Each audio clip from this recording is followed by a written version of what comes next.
Hi, everyone, and welcome back to another Blame It on Marketing episode. Today, we're talking about a topic which is kind of a meta topic about how marketing is perceived as a career, I would say, and as a team within an organization. So, why are we perceived the way we are? How are we perceived? And maybe towards the end, how we might be able to change that a little bit. But before we get into that, I would love to have our speakers introduce themselves. With us today, we've got Sarah and Margaux. So, I don't know who wants to go first in terms of introductions. Well, thank you so much for having me. I'm a big fan of the show, so really excited to be here. I'm Margaux, and I'm the founder of Ripple. And what I do is that I help marketing teams to build credibility inside their business, to also align better with other teams, such as sales. And I also help teams with their strategy. And I do that through a mix of training and collaborative workshops. And I also do fractional marketing work. Okay, so a little bit about me. I'm a very good friend of Margaux, and we've been working together for quite some time because I'm an executive coach and a business coach. I founded my own company just before Margaux, and we've been on a journey together of building our own businesses, supporting founders and leaders, and particularly in the life sciences industry for myself, because that's my background. I've got a neuroscience PhD, so I feel like I can really relate to some of the challenges that the scientists in the life sciences industry are experiencing. And I support Margaux in some of her work because being an executive coach, I have the opportunity to help people in maybe shaping what's happening to them and also working on some of the actions that might come out of Margaux's work. So helping the leaders in the execution of some of the work that they've shaped with Margaux. Amazing. Excellent. That's a lovely combination, isn't it? To have someone coming in and supporting your marketing function and then being like, by the way, I know someone who can actually help their leaders get their stuff together. So that's excellent. And you need it. Excellent making a good pairing, team. ladies. But before we dig into the topic, we obviously love to get people's marketing/work confessions. So the biggest thing you've stuffed up in your career, if you don't mind. I don't mind who goes first. So mine's not a marketing per se, but it is a big boo-boo, which now with the, 10 years before sort of period, I'm okay to share because it was a big boo-boo. It was much early on in my career and I meant really, really well. And I had access to lots of systems and I decided to be super helpful to my colleague. And she had a SharePoint page. And it was back in the days where SharePoint was this nice new thing that you could use for lots of different things. And I love learning new systems and new things. And so I felt like I kind of knew my stuff in SharePoint, and she'd given me access to her page and I thought, oh, there's a typo here. I'm going to be really nice. I'm going to tidy it up for her. I won't even tell her. I'll just do it. Except back in the days, if you pressed on the cross button, it deleted the site. It did not close the window. And I only found that out after my mistake because suddenly I thought, that looks a bit weird. It's looking a bit blank. Didn't think too much about it until about an hour later, she was fuming around going, I don't understand what's happened. And she went to IT, who went, well, it'll be your colleague over here who deleted your thing. And back in the days, it was a smallish company and it took them 3 days to recover her page from the IT backup. Luckily, there was a backup, but it was a beautiful site that she had created that I accidentally just pressed delete on. She has forgiven me, and it was an honest mistake. But it taught me not to try and muck around with other people's stuff without their permission. I feel like in this perception conversation, eagerness to please is going to be something we talk about. Yes. Definitely. It was with good intentions, and that was Always the with good thing. intentions. Exactly. Awesome, Margaux. Over to you. Yes, so I actually don't know which one to pick. I think as marketers especially, we've all done sending an email newsletter to thousands of contacts without any links. So I've done that. I've also broken very expensive product models 40 hours before a trade show. But there's one that will always stay with me, and that's because of the nature of the business I was working for. So I used to work for a medical device company where everything is very, very highly regulated. And I had just joined and I was responsible for the website. and I hadn't really taken note of when the SSL certificate was expiring. And it did expire, so the website sort of went down. A colleague said, oh, there's something weird happening on the website. And actually, because of how things were previously set up, it was not straightforward to put it back up. But I was actually really lucky in that I think it lasted about 26, 30 hours that we couldn't put it back up. But luckily, no one had subscribed to anything, which meant that there was no data breach, because if there was, it would have had to be escalated. They would have had this big security protocol happening. So I was quite lucky in that. But yeah, I didn't sleep for over 30 hours. I was pretty tired. God, way to make people's lives hard by making the SSL hard. Like, let's not do that. Yeah, no, Yeah. no, useless. So, yeah, eagerness to please and fixing mistakes is probably the bread and butter of marketing teams. But in your opinions, guys, let's start with just the most basic question. What do you think people think of marketing teams and marketers?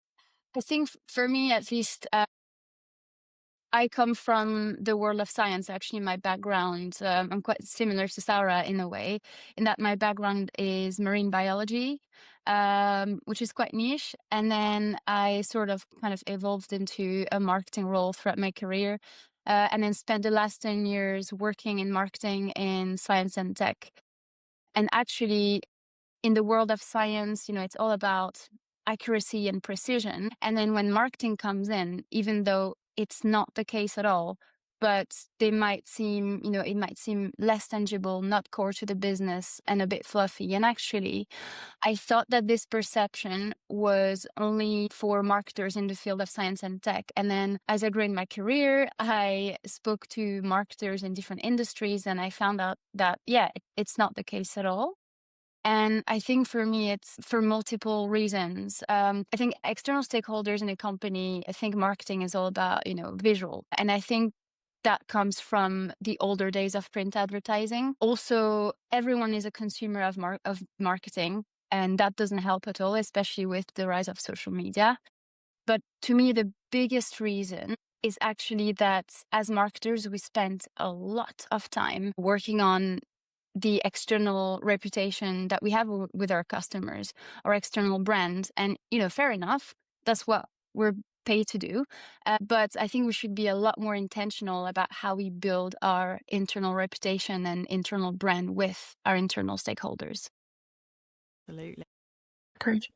Well, I've been on the other side. I am those people. You are because I've never been in marketing, so I can tell you the secret. You're right.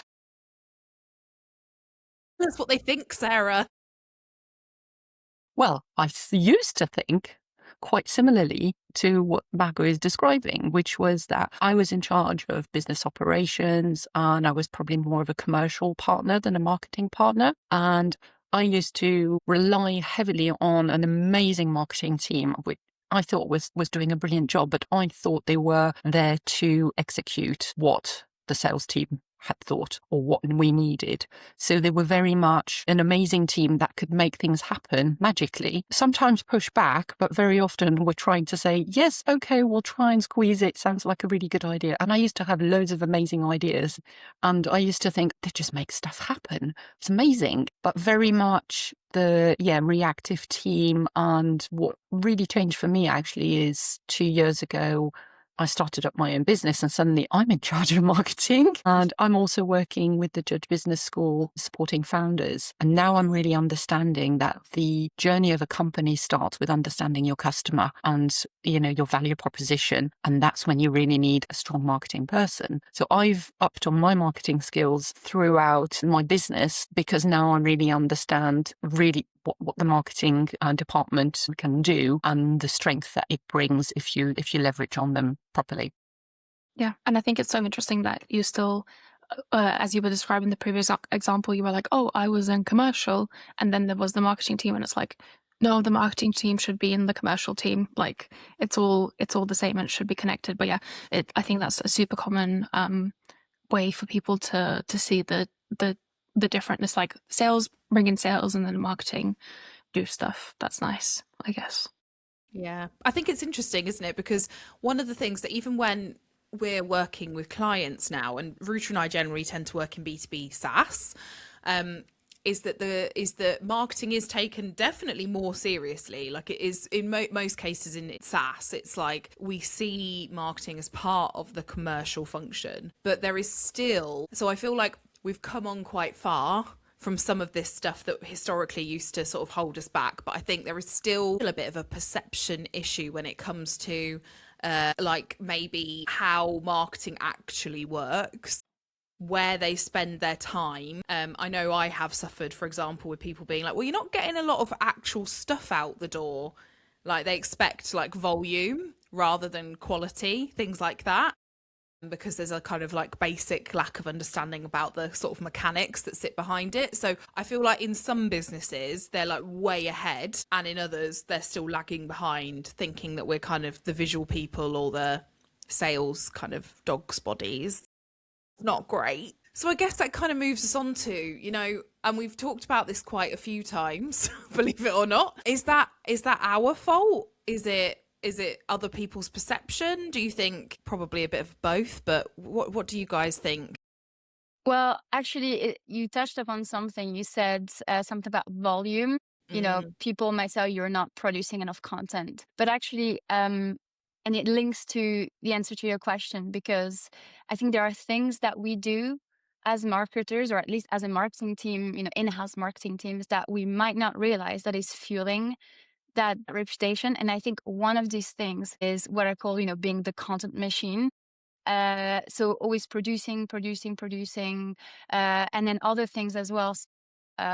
Always being the yes team. So as Sarah was saying, the team that executes, but also there are loads of other things that marketing teams don't realize that they do. So for example, not talking about your work internally often enough.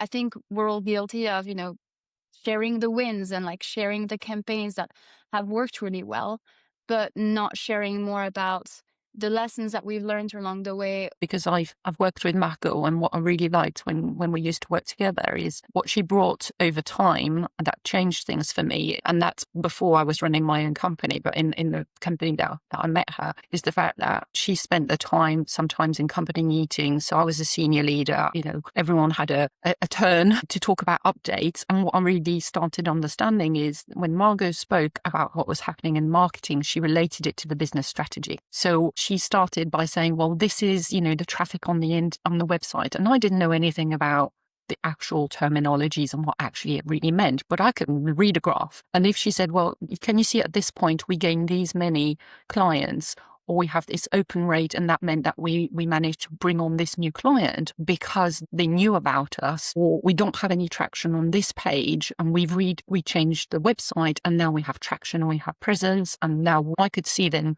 client interest.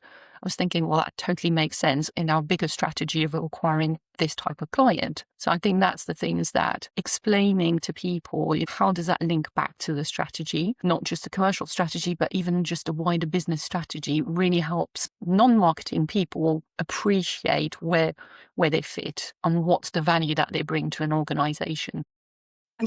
Sorry, go on, Margaux. No, I was going to say, yeah, absolutely.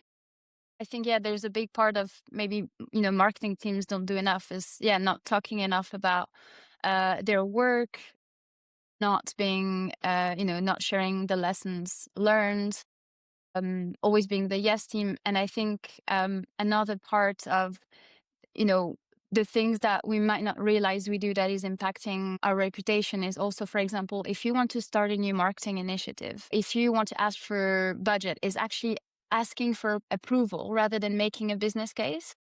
So I think there's all these little things and more that actually is fueling that perception of marketing. So I think for me, obviously, I think both sides are to blame, especially as I think that there's still a lot of CEOs that underestimate marketing a lot. And I think that's a real shame. But I think that we should look introspectively a little bit and think, okay, what do we do as well that is not doing us a service? And I think it's one, being really intentional about building that internal reputation, but also being self-aware about what we do.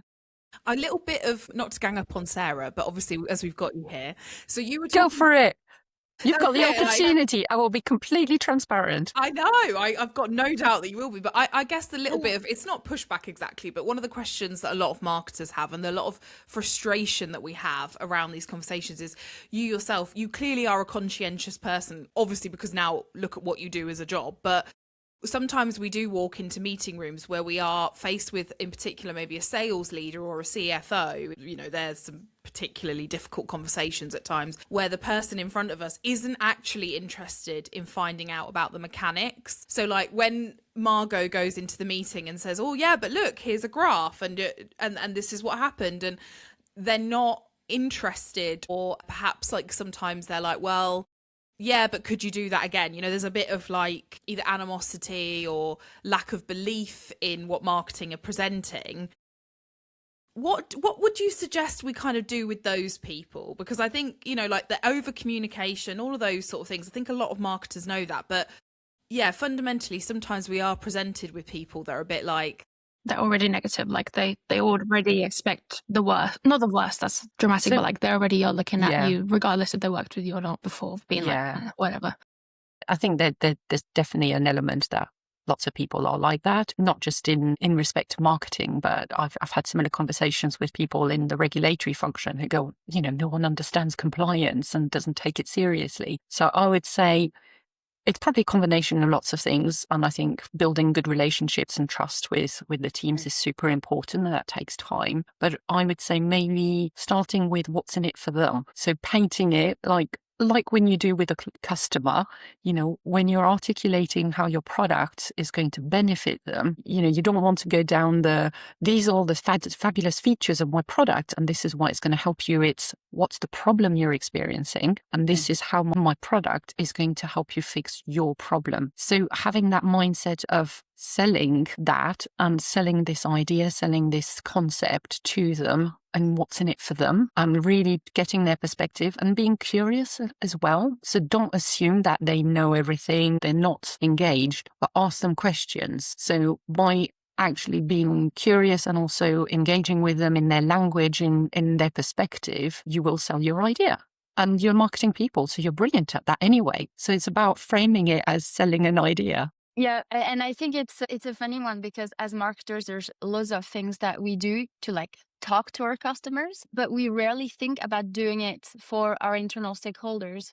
So it's exactly what Sarah was saying. But, you know, for example, we're so used to doing buyer personas for customers, but we never think about doing that for our internal stakeholders. But I think it's actually super useful to know, first of all, map who you need to influence internally, and also try and like draw a picture of who are they, what needs do they have inside the business, what sort of pressures do they face, what motivates them, and to sort of like draw a picture, and it will tell you how to get to know them. So you'll get to know them better, and you'll know how to influence these people, and talk their language, know what they care about, and make your marketing more impactful that way.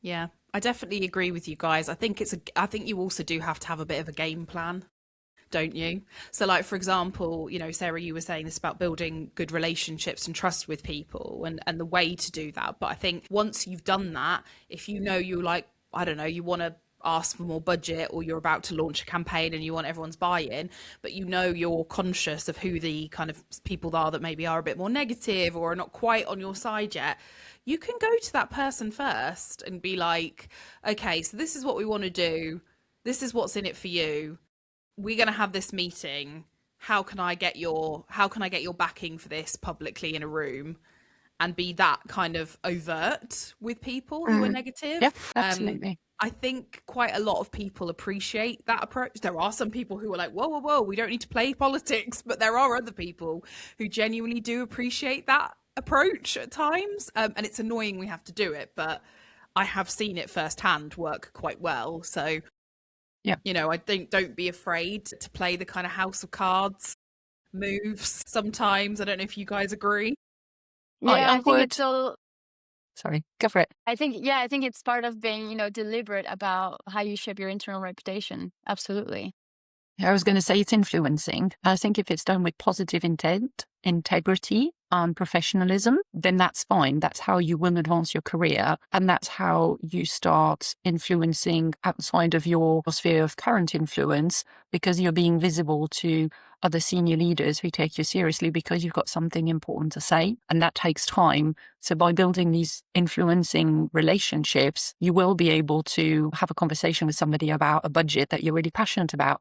And it might be that it's far more comfortable to do that when you were having a catch up at the coffee machine, because you know that they're there and you see them pretty much every day, and you have a chit chat at the coffee machine, and the time that you want to actually have a proper conversation, you've built that relationship with the person, and they will make time to listen to you, and they will take you seriously. And yeah, there's no magic wand that will make that happen. It's your time and effort in building those relationships with people.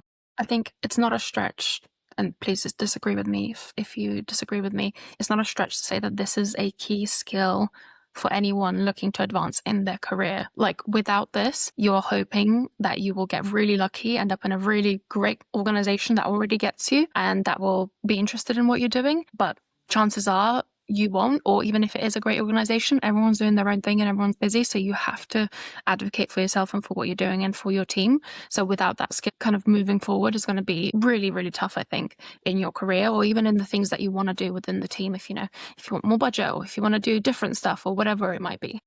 I was going to say, don't be afraid to also elevate other people. I find the most joy is to connect people and see the magic happen, that people are going to be starting to work together, or you recommend them, or you say, well, you should talk to so-and-so because you're being helpful and you're being seen as a connector and somebody who understands the business in depth. It can be really helpful as well in advancing your careers. Just go outside of your marketing sphere and actually be really interested in having conversations with people all around the business, because it will give you that business acumen that is so hard to describe. Yeah. And I think, getting actually genuinely curious about people's work. So for me, I used to work in, science and tech, and asking engineers about what their work, what they did, they absolutely lit up. But actually, not only you're building relationship with your colleagues, which is, really important, but also it allows you to build that picture, build these internal personas that are then really essential to kind of influence your work as well. But what I wanted to say earlier actually is, so all of this, how to manage stakeholders and how to build that internal reputation, it's not in any job description. And I think it's something that's really, really hard to do. And ultimately you just learn it on the job. Yeah. Yeah, but it's also like a muscle that you build, isn't it? Right. So the more you practice, the stronger the muscle, the easier it gets, I think, because quite a lot of marketers find that difficult, that even just dipping your toe in feels like, oh, this is really painful, I shouldn't have to do it. There's usually a bit of frustration and resentment maybe around making the first move. But yeah, you practice, right? You don't necessarily have to go straight for the C-suite. You can, like you said, you can build relationships with people who show you a bit of, I don't know, internal support for marketing. Like you build your little group of advocates around you. And that's not to say you then go and build a little clique that go off and bitch about how shit the CEO is or whatever. That's not what we mean. But you build up that group of people who, when you have got a campaign coming out, or whatever it might be, they are the ones in Slack or Teams being like, yeah, well done, that's awesome. In the same way that you would do that for them when they do something awesome, you would, like Sarah was saying, you would call them out, you would lift them up, you would offer that opportunity.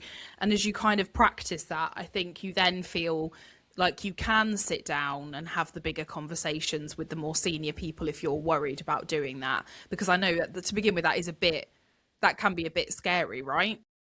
Yeah. And actually, as part of a project, I was interviewing a lot of senior marketing leaders in different industries, and one of them said actually that managing stakeholders and especially educating the wider business about what marketing does and why it's valuable, it's not in any job description.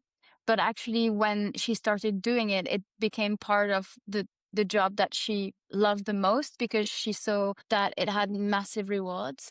If I may, just one thing that I recommend. So I do a lot of support to senior leaders, but also I'm really passionate about empowering, especially women starting their careers. And one thing that I always bang on about is get a mentor. You might not be able to afford a coach. fair enough. But a good mentor, somebody who's got your back within your organization, can be massively helpful, because they will lift you up. They will give you feedback. You can go to them and go, hey, I want to approach so-and-so. I'm not quite sure how to do it. Can you help me? So an older sister, maybe somebody who can really help you just go in there and feel a little bit more confident. I've had some people who've been massively influential in my career because they've given me feedback or suggestions of how to approach things. And it doesn't need to be your line manager. It can be somebody actually outside of your marketing team who is able to just give you a completely different perspective. So don't feel like you've got to wait for that mentoring scheme to pop up.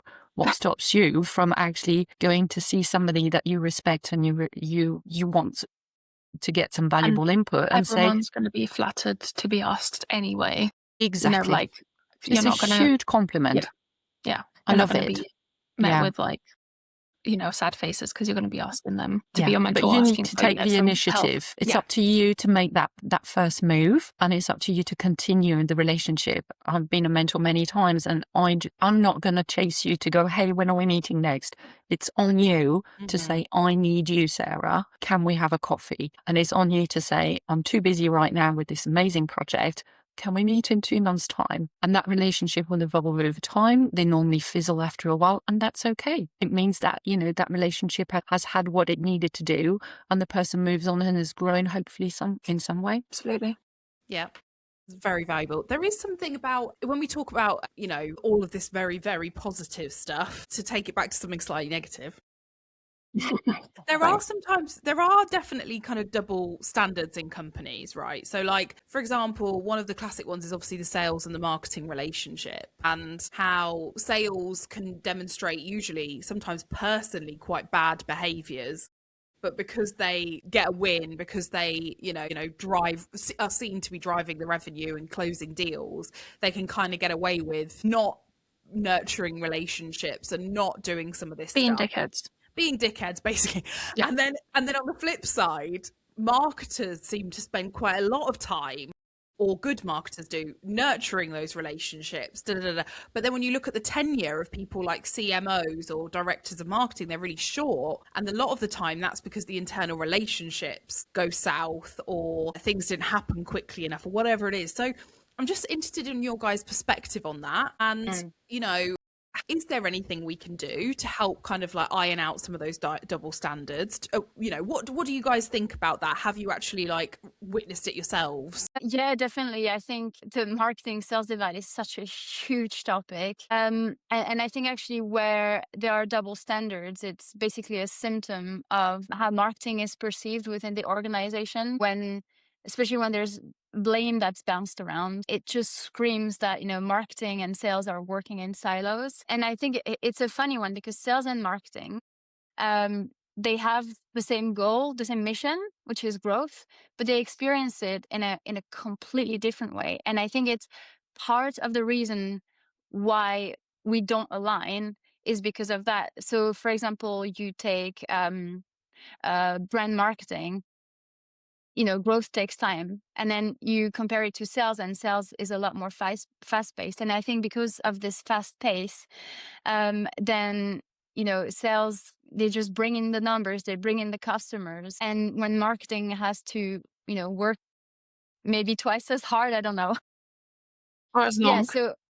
Or a song, yeah, exactly. And yeah, so for me, like when there's blame being bounced around, I think it means, the team is working in silos. And there are two different ways that marketings are perceived within organization. So there's either marketing being a support department or marketing being a strategic driver of growth. And obviously it's a spectrum, it's not all black and white. But I think for those organizations, when marketing and sales are not integrated, and sales think, okay, marketing are here to just output anything we want, I think it's about taking a step back and completely resetting that relationship. And for me, it starts by setting these expectations, which starts by, educating sales about what you do and how you do it.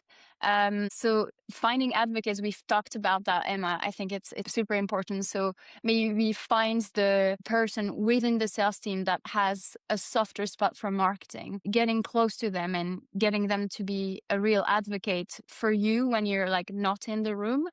And then as the relationship progresses, I think it's about having shared metrics, shared goals, but also being really transparent about what you do. I think, it should work both ways, but I think marketing can start by being transparent about what has worked, what hasn't worked, etc. You're testing something, you are launching a new campaign, tell them what you measured, the assumptions you made, what worked well, what didn't work so well. And I think you're like shifting this accountability, from blame to ownership. And I think that's where internal credibility actually starts to be built.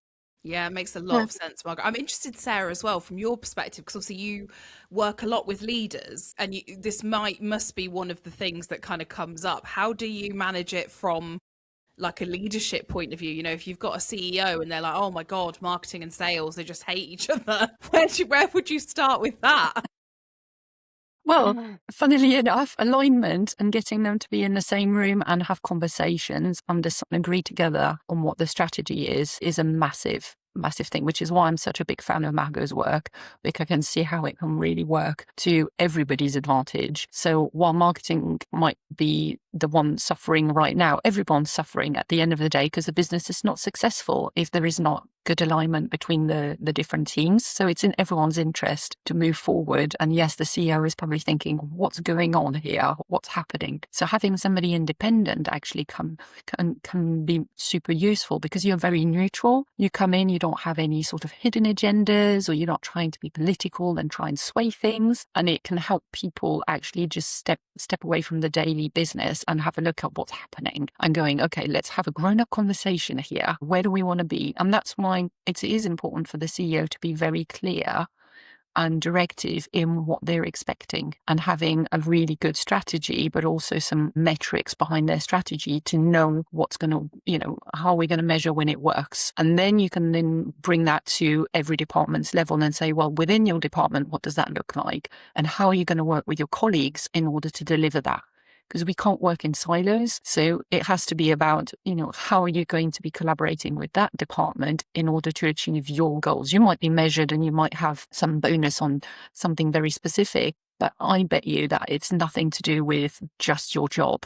You're going to need a whole team of other people for you to succeed. So why not actually plan how it's going to work and align on those objectives at the beginning of the year, rather than midpoint of the year going, hey, you're not helping me with this campaign, or you're not helping me win that client. Why didn't you have a conversation at the beginning of the year to say, right, together, this is what we're going to do. We want to bring in this much amount of work. This is what I can do. This is what you can do. Let's put our heads together and make it work. So grown-up conversations tend to be forgotten sometimes, because it's about me and my objectives and my work, whereas actually you need a team behind you and you need colleagues to help you. Yeah, and it actually links back to, when you want to kind of like improve the reputation of the marketing team inside the business, you need to be a lot more strategic, and you need to show that you're being strategic as well. Because otherwise, if you're not really saying, what you're doing, people only see the behavior. So if they only see, the number of posts that you put out, the assets that you create, but without understanding the reason why you're doing things and how everything is attached to a strategy, that's your reputation going down the drain. But I think actually you can have a good marketing strategy, and you cannot basically be a strategic driver to the business as a marketing team if you don't have a really clear overall business strategy. And I've worked for so many companies that did not have a clear business strategy. And I thought, how is the team supposed to then have a strong marketing strategy, help sales, bring in the leads, if there's no clear strategy above it all? Yeah, I was going to say exactly that. Like, if you're not having a strategy and not setting goals based on that strategy, and then having teams work towards those goals, oh my God, alignment is hard, because everyone just goes off and does whatever the F they want to be doing because of whatever reason they want to be doing it, right? So yeah, if you're still at a company as a marketer that is not setting goals, not setting collaborative goals, then maybe that is something that you can start within your own team and then spread to other teams, because that is a huge helper. And it means everyone's stuff is on a document and everyone knows what everyone's doing and why we should be working together, instead of just feeling like marketing is asking you for shit again. Yeah. The other thing is, I was chatting to some OD people, because, the OD people Organizational design people, by design. the way, obviously think about this stuff a lot. This is their job. And, I think one of the things that a lot of, let's say, revenue functions the trap they fall into is setting up this very traditional marketing sales setup where it's like, there is a CRO who is generally a senior salesperson.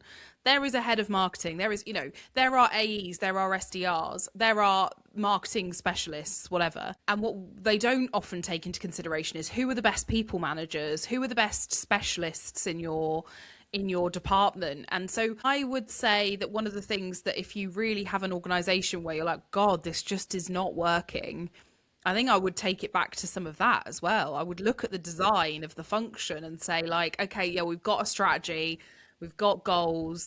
Obviously, those are fundamental things that you need regardless of who's in your team. But have we set these people up for success in the first place if we've got people at the top who aren't great people managers, who aren't strategists or whatever? I know it's quite a lofty thing to say, isn't it? But actually, but you can start within your own team, right? Like you can start looking at your own team and be like, okay, our sales cycles are 24 months and we just have, I don't know, generic marketing people. Should they be like working in different ways and, sectioning their work off in different ways because the sales cycle is so massive or whatever, thing is that is kind of the limiting factor or the problem? I totally agree. I would actually love to see a revenue team that's split by funnel. Not because the funnel's perfect, but to be like, okay, you team work on this front bit, you team work on this middle bit, and you team work on this end bit of closing. I wonder what that would look like. If you think about how devs work, that's quite often, isn't it? It's like you got front end and back end, and it's like, well, actually, why? And then marketing's not that different in many ways. If anyone's doing that, can you please message me and tell me how it's going? Please tell us what you're doing differently if you've got your marketing team set up differently. Yeah. Go on. Yes, Margaux. No, I was just going to say that, it's kind of the default, is you just have like marketing on one side, sales on one side, but like, have a look at the overall goal of the business. And then do you need to separate those functions? Like, why can't it be just one team? Mm-hmm. Absolutely. So obviously the podcast is called Blame It on Marketing because people blame shit on marketing and we can often be the scapegoat for things. But one of the really common situations I think that Emma and I see, and that's because we work with kind of early stage businesses, is that marketing ends up being the kind of scapegoat for bad product market fit, where like you just can't outmarket a bad product market fit. So how do we also go around having those conversations and making sure that we're not held accountable and we're not the only people that are held accountable for that in the organization, but it's kind of a whole revenue team and ultimately the business strategy, isn't it? Yeah, so I come from B2B marketing, so selling services rather than products, but I think ultimately, it's the same thing. To me, it's about, bringing people on the journey with you. If, they're blaming marketing for whatever wrong is, if they're blaming marketing for something that's happening, then it's about, okay, saying, well, this is the assumptions that we made. This is what we tested. This is what the market is saying, and bringing people on the journey with you and saying, okay, well, let's do an experiment. We're going to change the message, or we're going to change this and that about marketing. And then if it works, great, it was a marketing issue. But if not, then it probably means that it's a product issue. So for me, it's about bringing people on the journey with you and framing it as an experiment, to kind of like get a sense of like shared curiosity. Yeah. I would just add, without being, sorry. No, Sarah, go.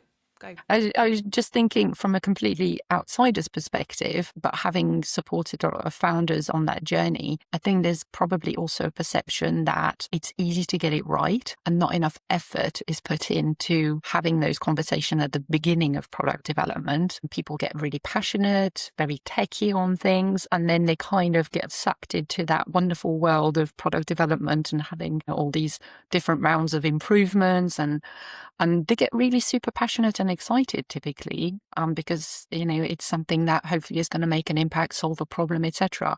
But actually starting from right at the beginning, like really what's the market, really what are your user needs, often that gets, from what I've seen, done as a bit of an exercise because everyone needs to do it, rather than no, actually this is gold, we're going to get really juicy things that are going to make our product better. And not being a marketing person myself, it's actually really hard to do that if you don't know how to. So I think sometimes founders are really excited about the techie bit, but forget to bring in some really trusted partners in that original journey. And it can be something that you can outsource, right? And go and get a consultant who is specialist in doing that and who can bring in the insights and the tools for you to get those juicy bits of information that will inform your actual product design. Not knowing, I'm supporting right now a doctor and doing a medical device, and he's super passionate about it and he's sure that is going to make an impact. But I say, that's your doctor's view. Have you spoken to a patient? Oh, I have had thousands of patients. Yeah, but have you actually carried out interviews about your patients and asked them what they need? Why would they use your product? And it's just shifting that perspective that I think people struggle with. I struggle with, and you really have to invest time in it. It's not magic. It's not going to happen straight away. So bringing in some trusted partners if you don't have the resources internally, or knowing to reach out to your trusted partners in the company is super important. But coming back to our point about being visible, if you don't know that you have that talent in your organization, you might not leverage on it. Do say, I can help you with this, or have you thought about that? Or how is it going? I think that can be super helpful. And was saying, Emma, about, the CEO sees things not happening. Leaders can't see it happening very well. And it's super helpful if somebody who sees it can go and have a honest conversation with them and go, hey, I think I can help you with this. Or have you thought about that? I'm curious, how did you get to that point? Because I'm not going to help my customer if I don't have these difficult conversations with him. He wants me to help him put the product on the market from a regulatory perspective as a business consultant. But I had to have a difficult conversation about, are you really sure you know your market? Yeah, I can imagine. I think one of the things that I'd love to see as well, people have as kind of like either a business goal or a line in the strategy, is do we know this is fit for purpose, or does this have a purpose, or do we know this aligns to our ICP, no matter what part of the business that's for? So like product, sales, CS, whatever it is. So that we know it's been validated, and that it's something that it's a standard that we hold ourselves as an entire business accountable for, because quite often validation and ICP work sort of starts and stops in marketing, and actually it's something that everyone in the business should be doing. Or But becomes again, what you wish it was, right? yeah, As well. That's a big thing, working yeah, towards something that you wish it was, rather than actually being brutal and honest about what you are what it doing is. right now. Yeah, but I think if it's a standard that's set from a founder or a CEO, I feel like it's something that the whole business can get behind, and basically it's like, well, we won't go ahead with this project unless it's been validated because it says so in our company goals or our whatever, our ways of work. Yeah, ways we work or whatever it is. I think that's one way to kind of make sure it happens. Absolutely. So we've come to the end of the episode, ladies. So thank you so much. But before we let you go, we always like to end with some marketing/work gossip. So have you got anything juicy that you either love or hate that's going on right now that you want to share with us? I basically have a thing about, these LinkedIn marketing gurus that say, oh, I have this technique for you to get 30, 40, 50 leads a month, whatever. Just, join my training, join my webinar. And then you join and there's absolutely zero value given. And it's all a sales pitch. And it honestly annoys me so much. And for me, it's to get value, you need to give value. So, what are you doing? Yeah, I would say that's, at the moment, that's the thing that annoys me the most. It's rubbish, isn't it? Rubbish behavior. Yeah, absolutely. Sarah? Well, if we're on the theme of LinkedIn, it just popped in my head as Margaux was saying, I'm going to flip it and say, I love using LinkedIn to get to learn new stuff from people, not just in my industry, but outside of my industry, but on themes and topics that I'm particularly interested in. And recently, I've really enjoyed being a bit braver and actually commenting really with intent, not, oh, I have to comment, but starting to comment on some people's work because I have some insights or I have some questions, etc. And thinking, oh, I wonder what will happen. And out of that has come a couple of people that I hugely respect, who I now have never met in my life, but I feel like I know them very well. We DM each other and we support each other. They comment on my stuff and, you know, I might send them a recommendation or things like that. And I like to think that that's some of the really nice things about LinkedIn still, even though the algorithm, etc., you know, is problematic. I find that something that, you know, if you want to be expanding your career and wanting to go out of your industry or your department, actually looking at some people that you think they're pretty cool, they've got something really smart to say, not just from learning from them and reading their post, but start engaging with them, and you might have some fabulous conversations and maybe some coffees with them. Can agree more. This is how me and Emma make friends now. It's all internet friends turning into real friends. Yeah. Yeah, here as well. Yeah. Wonderful. Well, I'm hoping that if you're listening to this episode, you found it useful. If you want kind of, I guess, more specifics, or you have a situation that you want to discuss, feel free to get in touch with either Margaux or Sarah or us, whatever feels best for you. And yeah, we're super excited about seeing you on the next episode.